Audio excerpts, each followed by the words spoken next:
The stench of burning promethium will never leave me. Not truly. It has burrowed into the tissue of my lungs, nested in the folds of my brain where memory lives, and there it waits patient as any predator to rise again whenever I close my eyes. I am the last survivor of the Hammer of Korath, Leman Russ, battle tank, registration number 447 Sigma 9, and I am telling you this because someone must know. Someone must understand what happened in the ash fields of Varenthis Prime before the redactions come, before the Commissariat decides that my testimony is too dangerous to exist, before they put a bolt through my skull and call it mercy. I was the driver. 17 years in the armored divisions, and I had never requested transfer, never sought promotion, never wanted anything, except the familiar rumble of tracks beneath me and the comforting weight of 300 tons of Imperial steel between my flesh and whatever horror the galaxy had prepared. Some called me unambitious. My crew chief once said I had the soul of a servitor, and he meant it as a compliment. In the Astra Militarum, wanting nothing is the closest thing to happiness a man can achieve. My tank commander was Sergeant Velis Khan, a woman of 43 standard years with a face like eroded granite and eyes that had seen the fall of 3 worlds. She never raised her voice, never needed to. When Khan spoke, you listened, because her words carried the weight of every soldier she had watched die. The gunner was Torvald, a young man from the agri-world of Prossen, who still believed the Emperor watched over us personally, who kissed the Aquila pendant around his neck before every engagement, like a child saying prayers before bed. The loader was Hurrick, broad as a cargo servitor and twice as silent, a man who had lost his tongue to an orc chopper 6 years prior and had never bothered to request augmetic replacement. And then there was Mikos, our sponson gunner, who told jokes that weren't funny and laughed at them anyway, whose persistent optimism was either a gift from the throne or a symptom of brain damage. None of us had ever determined which. We were brothers and sister in iron. We breathed the same recycled air, shared the same ration paste that tasted of nothing but chemical preservation, sweated together in the coffin heat of the engine compartment when the cooling systems failed. I knew the rhythm of Harek's breathing, the particular click of Torvald's rosary beads, the way Khan's fingers drummed on her command throne when she was thinking. I knew them better than I had ever known my own blood family, who were ash on a world I no longer remembered the name of. Varenthis Prime was supposed to be a simple operation. Heretic uprising, the briefing materials said. Civilian population corrupted by seditious elements. Standard purge protocol. We had done a dozen such operations in our years together, grinding rebel positions into dust, while infantry mopped up whatever crawled from the ruins. The ash fields were former agri-zones, they told us, rendered sterile by some industrial accident centuries past. Nothing grew there now, except grey dust and the occasional twisted metal remnant of farming equipment that loomed from the haze like skeletal fingers. I should have known something was wrong when we crossed the perimeter. The ash itself seemed different, not falling from the sky as bombardment residue might, but rising, drifting upward in defiance of gravity, slow spirals that caught the weak light and scattered it into colors I had no names for. Torvald noticed it too. I heard him whispering prayers through the internal vox, his voice tight with the particular fear of a man whose faith is being tested by what his eyes insist on showing him. Atmospheric anomaly, Con said, her voice flat. Keep formation. Eyes forward. We kept formation. We always kept formation. That was what the guard did. We followed orders, maintained discipline, trusted that somewhere above us in the chain of command, someone understood what was happening even if we did not. The Leman Russ times Hammer of Korath times was fourth in a column of 12 tanks, advancing through visibility that dropped to 30 meters, and then 20, and then 10, until I was driving by instrument alone, watching the proximity runes and praying to the Omnissiah that my machine spirit would not choose this moment to develop a personality. The first tank died without a sound. No explosion, no vox scream, simply absence. One moment the Times Fury of Cantor Times was a solid rune on my display, and the next it was gone, as if it had never existed. I reported it immediately, my voice steadier than I felt. Khan acknowledged with a grunt. Across the column, confused chatter erupted. What happened? Did anyone see? Was it enemy fire? No one had seen anything. No one had heard anything. One moment, 30 tons of armor and 5 crew members. The next, nothing but rising ash. All units halt. Came the voice of Colonel Dreven from the command chimera somewhere behind us. Form defensive positions. Something is. The Vox cut to static. Not the sharp crack of jamming, but a slow dissolution, like a voice drowning in deep water. I heard syllables fragmenting, consonants stretched into impossible lengths, and beneath it all, something else, something that might have been laughter, if laughter could be rendered in frequencies that made my teeth ache. "Con," I said, and my voice was not steady now. "Sergeant." "Orders." She did not answer immediately. I craned my neck to look back at her through the cramped interior, and for a moment, just a moment, I thought I saw something wrong with her shadow. It lay against the metal wall of the compartment, as shadows should, but it seemed to move independently, a half-second delayed, as though it was considering whether to keep following her or strike out on its own. "Hold position," Con said finally. Her voice was the same. Exactly the same. And somehow, that was worse than if it had changed. The second tank to die was the St. Corvin's Wrath. And this time I saw it. I had rotated in my seat, trying to get visual confirmation on the rest of the column through my reinforced viewing slit, and I watched as the Times Wrath asterisk silhouette simply folded. There is no other word for it. The massive armored hull crumpled inward as though gripped by an invisible fist, and it made a sound like screaming metal and screaming men twisted together into one awful chord.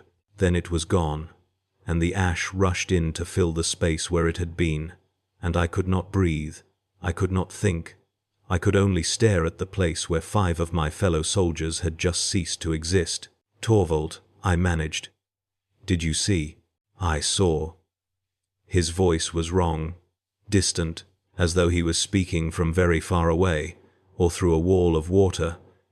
"I saw, but I don't understand what I saw. The angles were wrong. The Times angles asterisk, Brennick. Tanks don't fold like that. Metal doesn't fold like that. Nothing folds like that." I wanted to tell him to calm down. I wanted to tell him that there would be a rational explanation, that the Imperium had encountered strange weapons before, that we would survive this, as we had survived everything else.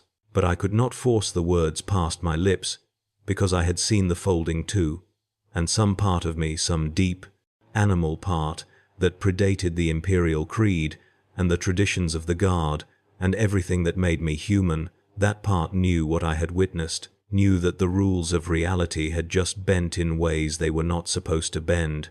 The thing about possession is that nobody tells you how gradual it is. The propaganda materials show it all at once, the loyal soldier or citizen suddenly consumed by demonic energy, their flesh warping, their eyes burning with unnatural fire, their voice becoming a chorus of the damned. It makes for effective cautionary imagery. It prepares you to watch for the dramatic transformation, the obvious signs, the unmistakable moment when a human being becomes something else. But that is not how it happened in the Hammer of Korath. That is not how it happened at all. Harrick was the first, though I did not realize it until much later. Harrick, who never spoke because he could not speak, who communicated through gestures and grunts and the occasional scrawled note when precision was required. I noticed that he had stopped moving, not stopped working. His hands still loaded shells into the breech with mechanical precision, but stopped moving in all the small ways that make a person alive.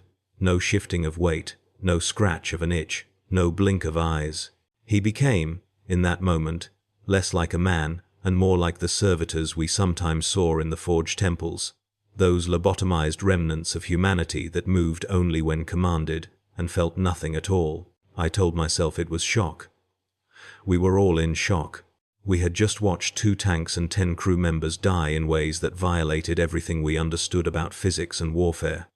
A man going still, going quiet, that was a normal response to abnormal horror. That was survival instinct. The body shutting down unnecessary functions to conserve energy for the fight or flight that never came. I told myself a lot of things in those first minutes. I was very good at lying to myself. 17 years of service had taught me that skill above all others. The ash continued to rise around us, and I realized with growing unease that I could no longer see any other tanks in the column. My instruments showed nothing, no returns, no signatures, no indication that we were anything other than alone in an infinite grey void. The engine of the Times Hammer Times rumbled beneath me, a sound I had always found comforting, but now it seemed to throb with an unfamiliar rhythm. 3 beats where there should have been 2, a hesitation where there should have been smooth continuity. "We need to move," I said. "Sergeant. We need to wait." Her voice again, unchanged and unchanging. "The Emperor protects, Brennick. The Emperor protects those who hold their ground." Those were Torvald's words. That was the thing Torvald said before every battle, his personal article of faith, his mantra against the darkness. Con had never once uttered that phrase in all the years I had served under her. She was not a woman of faith. She believed in firepower, in discipline, in the chain of command.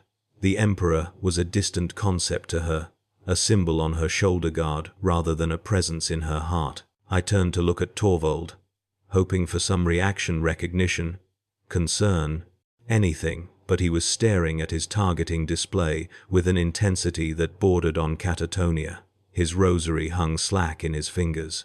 His lips moved, but no sound emerged, and I could not read the words he was forming because they did not look like words at all. They looked like shapes, like geometries that human mouths were not designed to produce. "Mikos," I said, my voice cracking now. "Mikos, something is wrong. Something is—" Mikos laughed. He laughed, his usual laugh, the one that accompanied his unfunny jokes, the one that I had heard 1,000 times over shared meals and long watches and the grinding tedium of deployment. It was exactly the same laugh. Every note, every breath, every wheeze of amusement, and it went on for too long. Far too long. It continued past the point where laughter should end, and into territory where it became something else, a mechanical repetition, a loop of sound playing and replaying like a damaged Vox recording. The interior of the tank seemed to grow darker, though none of our lumen strips had failed. The shadows deepened, thickened, took on weight and texture. I could feel them pressing against my exposed skin, cool and somehow sticky, like the residue left by dead things. And then Harek spoke. Harek, who had no tongue. Harek, who had not produced a coherent word in 6 years. "The door is open," he said, and his voice was not his voice, it was a choir of voices, layered and overlapping, some deep as tectonic shifts, and others high as the whine of tortured metal. "The door is open, and we are coming through." I screamed. I am not ashamed to admit it. I screamed and threw myself backward in my driver's seat, and my hands found the release lever for the emergency hatch, and I pulled. It did not move. The hatch, which I had tested before every single deployment, which I had personally maintained and lubricated and blessed with sacred unguents, did not move. I pulled until my muscles burned and my shoulders popped, and still it held, sealed as though welded shut, and all around me my crew was changing. Torvald rose from his seat, his movements jerky, mechanical, like a marionette operated by someone who had never seen a human being walk. His rosary fell from his fingers and clattered against the deck, and when it landed, it was smoking. The metal aquila had turned black, and where it touched the floor, the metal began to warp and bubble. "Target acquired," Torvald said, but his voice had the same layered quality as Harek's now. "And his eyes, throne preserve me." His eyes were open so wide I could see the vessels bursting, could see blood pooling in the whites, like rising water, and still they opened wider, wider, as if something behind them was pushing to get out. Con was descending from her command throne, and her shadow was no longer following her at all. It had peeled away from her body and was moving independently, spreading across the ceiling like a stain, like ink dropped into water. She was still speaking in her calm, measured voice, but the words made no sense. They were syllables from no language I recognized, guttural and clicking and wrong, and I realized with horror that her lips were not moving in time with the sounds. The sounds were coming from somewhere else, from something else that wore her like a suit of clothing. "Con," I whispered. "Velis, please, fight it, whatever it is. Fight it." She turned to look at me, and she smiled. Velis Con, who never smiled, whose face I had only ever seen set in determination or grim satisfaction or the blank mask of endurance. She smiled, and there were too many teeth, rows of them, spiraling back into a throat that seemed to go down forever, into a darkness that breathed.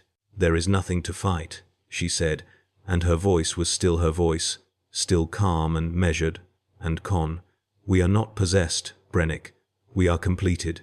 We are finally whole." Mikos was still laughing. Harek was still chanting, in that terrible choir voice about doors and openings and things coming through. Torvald had raised his hands in front of his face, and was examining them with the curiosity of a child, flexing fingers that bent in too many places now, that had sprouted additional joints. I could not count, because counting them made my head throb. I was alone. I was alone in a tank, with 4 things that had been my family, and the hatch would not open, and outside the ash was rising, and I understood then with perfect clarity that I was going to die. I was going to die, and my death would not be clean.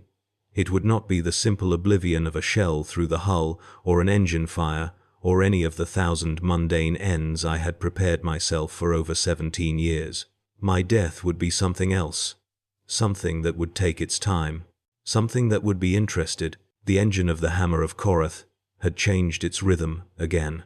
It was no longer an engine sound at all. It was a heartbeat, slow and massive and organic. I could feel it through my seat, through my boots, through the fillings in my teeth that had begun to ache and spark. The machine spirit was dying, I thought, or perhaps it was being born into something new, something the Mechanicus had no rights for, something that had never existed before and would never exist again, because existence itself was flexible in the ash fields of Varenthis Prime. Con knelt before me, and her smile had widened to split her cheeks, to reveal the architecture of her skull beneath the meat. "You're afraid," she observed, and her tone was gentle, almost motherly. "You shouldn't be afraid. Fear is just the membrane between what you are and what you could become. We were afraid too, at first. But now—" She reached out, and her fingers brushed my cheek, and they were cold, cold as void, cold as the spaces between stars where nothing lived or ever would. "Now we understand." "Understand what?" I whispered, and I hated how small my voice sounded, how broken. "That there is no difference," she said, "between the soldier and the weapon, between the crew and the tank, between the flesh and the metal and the thing that moves through both. We are all vehicles, Brennick. We always have been. We just didn't know what was driving."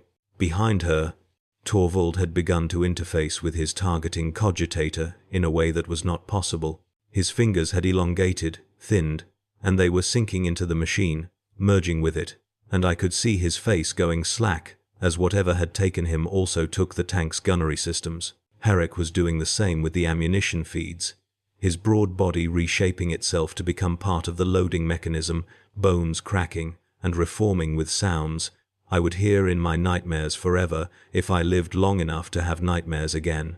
Mikos had stopped laughing. He was looking at me now, and his face was the worst of all because it was still so recognizably him, still that broad, good-natured face that had told terrible jokes and found joy in small things and believed, truly believed, that we were all going to survive this war and go home someday. But his eyes were portals now, windows into somewhere else, and through them I could see things moving, vast things, patient things, Things that had been waiting for this door to open since before humanity had crawled from the primordial oceans of forgotten terror.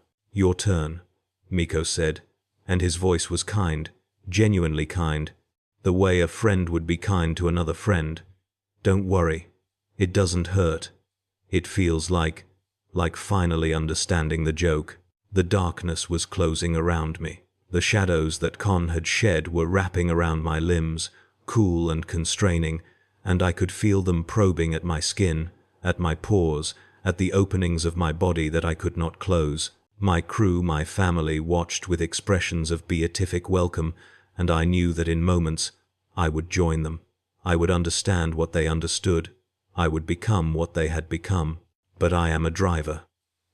That is what I am, what I have always been. I drive. I move. I do not stay still. My hands found the manual override for the engine, not the control levers, but the physical emergency cutoff that existed in every Leman Russ, a legacy of the Mechanicus's paranoid insistence on redundancy. It was beneath my seat, a lever that I had never touched in 17 years, because touching it meant killing the machine spirit, meant betraying the trust between operator and machine that the Omnissiah's servants had drilled into us from our first day of training. I pulled it. The engine died. The heartbeat stopped. And for one perfect moment, the darkness hesitated.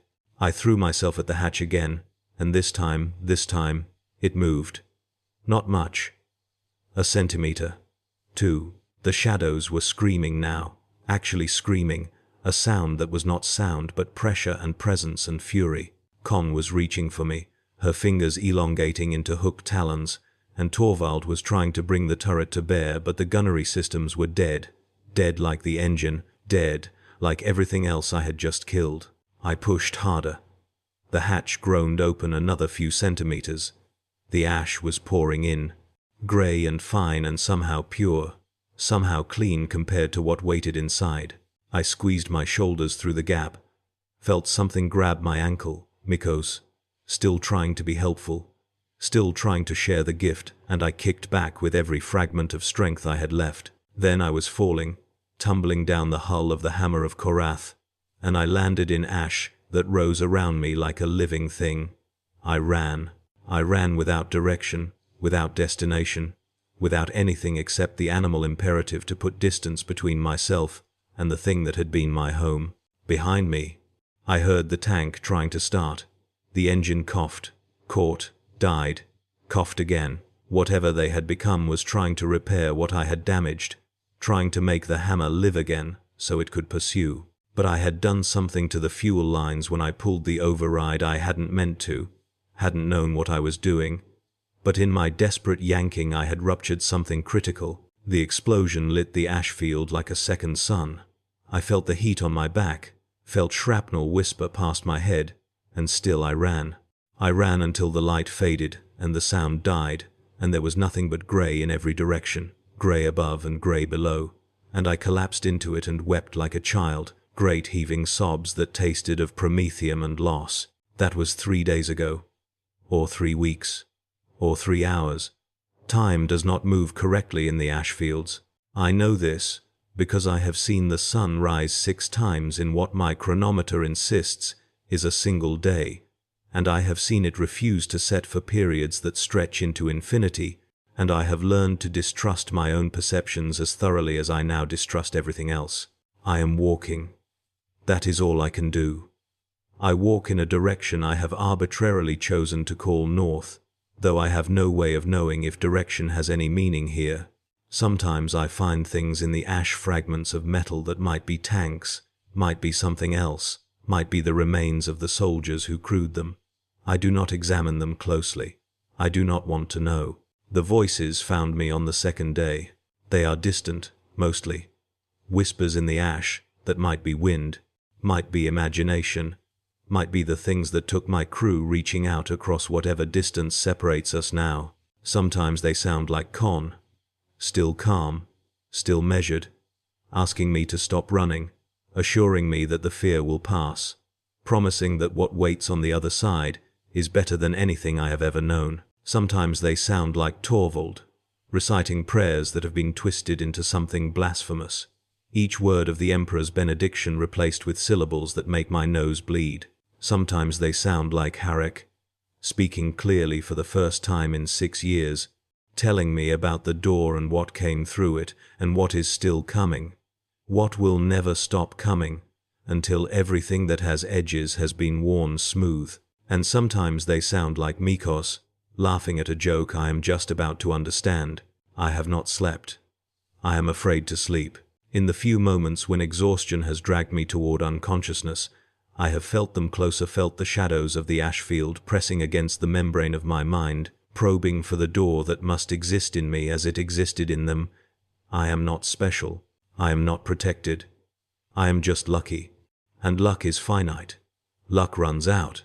The Imperium will never know what happened here. The orbital bombardment will come, eventually, it always does, when a situation is deemed beyond salvage, and the ash fields of Verenthis Prime will become glass, and whatever sleeps beneath them will sleep for another millennium, perhaps another 10 millennia, waiting for the next door to open.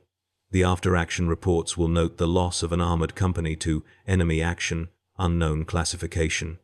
There will be no investigation. There will be no memorial. We will become a redacted paragraph in a classified document that no one will ever read. But I need you to know. I need someone to know that my crew did not die. That death would have been a mercy, a release, an ending. What happened to Velis Khan and Torvald and Harek and Mikos was not death. It was transformation. It was completion. As Khan called it, it was the discovery that we are all vehicles, always have been, and that something has been waiting to drive. I can see something ahead now. Through the ash, through the haze, there is a shape. It might be a building. It might be rescue. It might be another trick, another door, another opportunity for the things in the grey to show me what I could become. I am going to walk toward it. I have no other choice.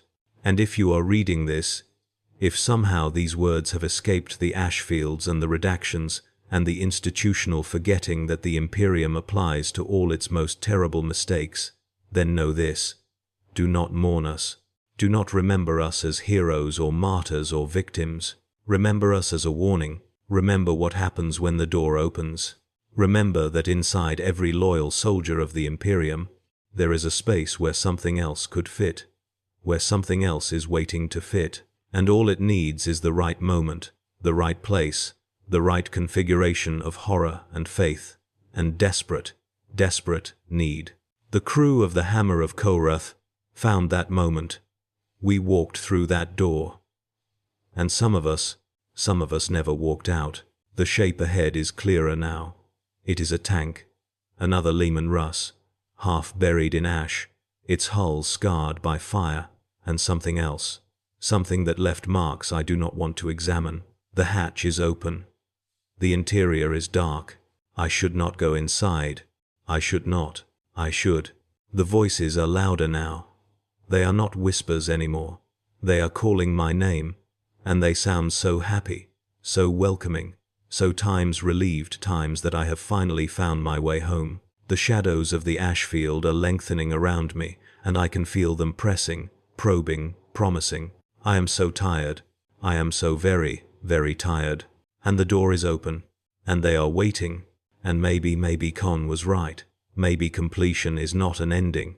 Maybe it is just another kind of beginning, a transformation into something that does not fear, does not grieve, does not carry the weight of 17 years of service and loss and quiet desperation.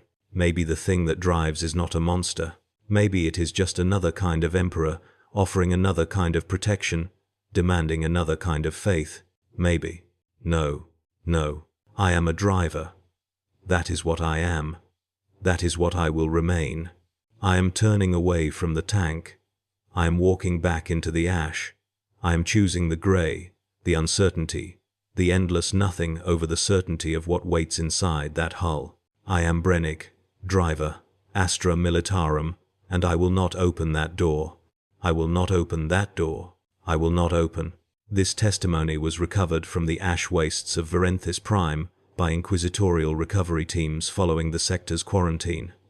The remains of Driver Brennick were never located. His final status is listed as unresolved, pending investigation that has been indefinitely postponed. The ash fields have been sealed. The door remains open. The Emperor protects.